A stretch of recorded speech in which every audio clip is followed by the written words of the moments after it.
Niki betul bos Niki paling kacang Niki nih di depan kamar.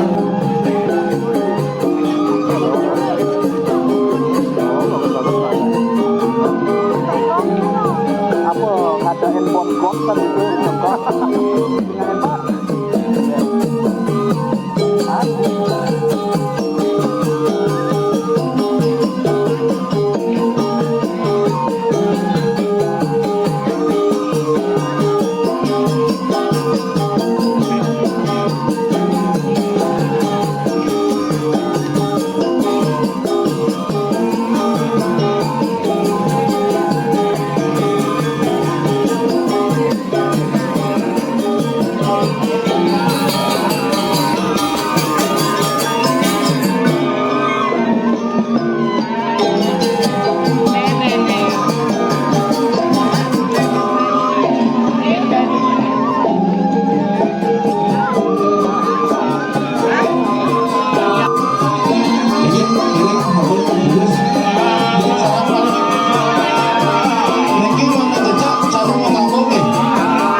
Masa hidup Nika sering mengayomi, sering menjadi tokoh ayah bagi banyak kerabatnya, bagi banyak teman-temannya, termasuk teman anak-anaknya juga. Jadi sering merasa nyaman dengan beliau, cerita dengan beliau, dan selalu tidak memandang background dari seseorang. Kalau memang dirasa ada orang ingin berbagi cerita, apalagi termasuk dengan sektor-sektor yang beliau pahami, tapi nikah di perekonomian, perbankan, atau budaya, adat, atau di profesinya sebagai akuntan, nikah memang Bapak sangat antusias kalau diajak diskusi tentang nikah gitu. Bapak nikah dari tahun lalu pernah tertular TBC, tapi di awal tahun mulainya tertular dan sebenarnya sudah dinyatakan negatif dan pengobatannya juga sudah diselesaikan selama 7 bulan. Tetapi terakhir memang karena dampak dari TBC itu di paru-parunya memang tersisa cairan yang memang harus dibersihkan. Di bulan September tahun lalu sudah dibersihkan, dioperasi di Jakarta. Semenjak nikah sudah jauh membaik, dari staminanya, dari pernapasannya, dari nafsu makannya sudah sangat jauh membaik. Tetapi terakhir Niki memang agak tiba-tiba kondisi Bapak menurun drastis karena dari tanggal 19 malam nikah tiba-tiba panas tinggi. Sabtu pagi di tanggal 20 nikah langsung dilarikan ke rumah sakit oleh keluarga, dan hari Selasa pagi nikah sudah ngalin. Jadi dari hari Sabtu masuk ke rumah sakit nikah terus menurun kondisinya. Jadi dokter nikah terakhir menyimpulkan bahwa ada infeksi di paru-parunya yang memang sifatnya akut. Jadi memang sudah parah, yang memang sudah tidak tertolong lagi. Tapi dokter sudah mengupayakan semua hal, dan sebenarnya keluarga juga sudah ikhlas. Makin niki keluarga memutuskan sampai pengabenan umun 29 kemarin sampun nyiramin, makin niki pengabenannya. Setelah niki rencananya langsung mengukur kemungkinan mencari 12 hari. 12 hari atau 9 hari setelah pengabenan rencananya mengukur. Kalau Tiang berteman, bersahabat sama beliau itu dari lama, dari organisasi HIPMI ya, Himpunan Pengusaha Muda Indonesia. Tapi dalam hal ini berjalan waktu, jadi sama-sama kita berkarir.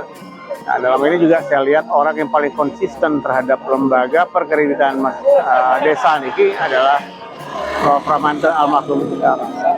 Dan yang paling berkesan dari Prof. Pramanta ini artinya untuk mencari, menggali potensi serta esensi ya, kalau kita lihat di sini istilahnya hakikat dari LPD ini apa ini yang sedang dalam pencarian yang sangat dalam. Ya, beliau juga seorang akademisi ya, memang itu merupakan satu tugas. Tapi tugas ini saya lihat yang secara konsisten tidak pernah berubah. Nah, pada akhirnya di masa usianya sebelum meninggal ya, kita juga belum tahu.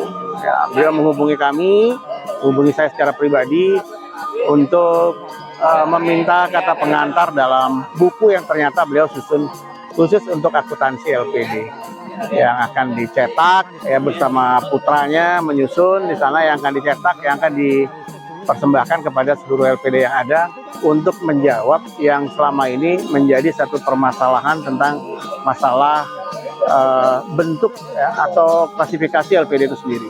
Yang mana LPD itu adalah hybrid, dia berposisi dalam benefit ya. Yang ini perlu ditindaklanjuti dalam satu sistem akuntansi. Nah, itulah yang saya lihat selama hidupnya sampai akhir hayatnya, pengabdiannya kepada LPD. Ya, jadi beliau memang pada waktu saya masuk menjadi wakil wali kota di 2005 sampai terakhir yang menjabat sebagai wali kota 2021, bahkan sekarang masih ya beliau pernah menjabat di sana sebagai staf ahli kita di pemerintah Kota Denpasar, dan terakhir kita minta memperbantukan beliau di komisaris di PDAM Kota Denpasar untuk memperbaiki mekanisme yang ada. Ini yang masuk di dalam satu permasalahan-permasalahan yang ada. Sebetulnya LPD itu tidak semuanya tergeneralisasi tidak baik ya. Kami juga terakhir, kebetulan beliau almarhum ini promotor kami, meneliti, kami melihat di sini ternyata LPD itu masih banyak hal yang sangat baik, dan dia memberikan satu kontribusi dalam suatu tujuan yang mencapai tujuannya. Satu hal, LPD itu kalau tidak salah 2015 ada seorang peneliti namanya itu Profesor Seibel. Itu dari GDZ Jerman, dia meneliti tentang masalah LPD yang bernama Credit Philip Institution di sana. Dan dia juga menyebutkan di sana bahwa LPD ini setara dengan Grameen Bank. Dan pada waktu itu pun juga sudah dijelaskan bahwa LPD ini sangat memberikan kontribusi positif terhadap pelestarian budaya, infrastruktur desa, keuangan desa, dan ekonomi desa. Jadi saya rasa tidak ada hal yang diragukan. Nah, memang berjalan segala waktu dan juga ada proses evolusi, dan memang mungkin kita semua itu masih belum mengetahui ya. Artinya LPD ini esensinya itu, potensinya itu ada di mana, atau corporate culture-nya itu ada di mana ya, kita belum banyak mengetahui. Dan juga ada ekosistem yang putus kalau nggak salah 2014 ya. Waktu itu kan ada BPD ya sebagai satu pengembangan pembinaan ya segala macam. Dan ini ada yang terputus sehingga LPD itu kehilangan ekosistem yang ada. Kalau kita lihat sebenarnya LPD ini dalam satu posisi seperti startup, dia harus memiliki satu ekosistem yang baik. Pemerintah sebagai regulator ya jelas di sana, dan posisi perguruan tinggi, ya, LPD segala macam juga berfungsi di sana, dan LPD-nya sendiri BKS LPD. Nah, ini kan harus ada satu kesatuan yang membentuk satu ekosistem. Ini harus dikembalikan lagi kalau menurut saya. Sehingga permasalahan apa yang terjadi ya, baik itu secara hukum maupun non hukum, akuntabilitasnya itu harus bisa merupakan satu-satu kesatuan dalam ekosistem itu sendiri. Ya. Kalau yang lihat Bendesa Adat sebagai ketua badan pengawas, dia merupakan satu faktor sebagai simbol, ya, simbol secara struktural. yang membawa dalam hal ini corporate culture-nya nih, ke budaya organisasinya itu berdasarkan atas kebudayaan, yang membawa mereka itu harus sebagai hybrid, yang menjaga marwah nilai-nilai yang ada yang tersusun sebagai normatif desa. Nah ini dia yang membawa ini semua ke dalam satu wadah organisasi LPD. Makanya bernama lembaga karena institusinya itu logikanya menggunakan logika institusi. Ada nilai, ada norma, ada pengetahuan. Nah beliau yang terakhir ini yang menemukan pengetahuannya terhadap akuntansi LPD yang baru sekarang. Mungkin yang sebelum-sebelumnya ada istilahnya kesenjangan-kesenjangan yang belum diketahui tentang permasalahan akuntansi ini, karena memang belum diketahui identifikasi LPD itu identitasnya seperti apa. Nah, jadi kalau kita udah ketahui identitas LPD ini sebagai hybrid, dia berdiri sebagai kesannya benefit. Nah ini kan sistem akuntansi juga saya rasa perlu disesuaikan. Dan inilah karya beliau terakhir ya. Kami mewakili LPD seluruh Bali yang tergabung dalam Badan Kerjasama LPD Bali, tentu menyampaikan rasa belasungkawa. Mudah-mudahan beliau mendapatkan tempat sesuai dengan Karmo Sanandani sepenika. Selanjutnya kesan kami, beliau adalah akademisi termasuk juga praktisi yang merangkap menjadi pengawas ring LPD Ring Tegal Tamu.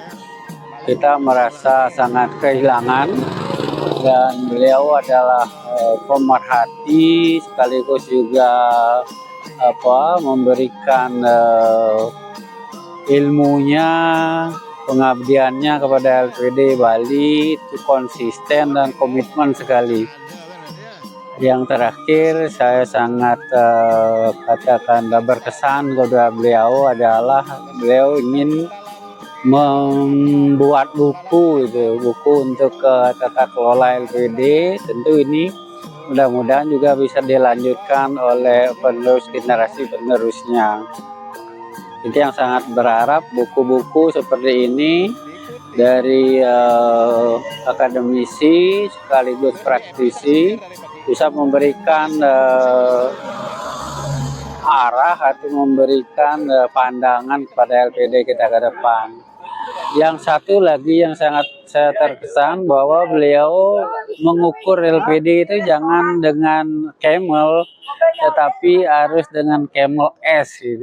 Itu yang sangat-sangat saya rasakan bahwa ukuran Camel itu adalah ukuran orang lain, kata beliau almarhum. Dan LPD ini adalah segi sosialnya. Sepanjang bermanfaat secara sosial kepada seni adat dan budaya, itu LPD ya bisa berkembang di desa.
Hey, hey, hey.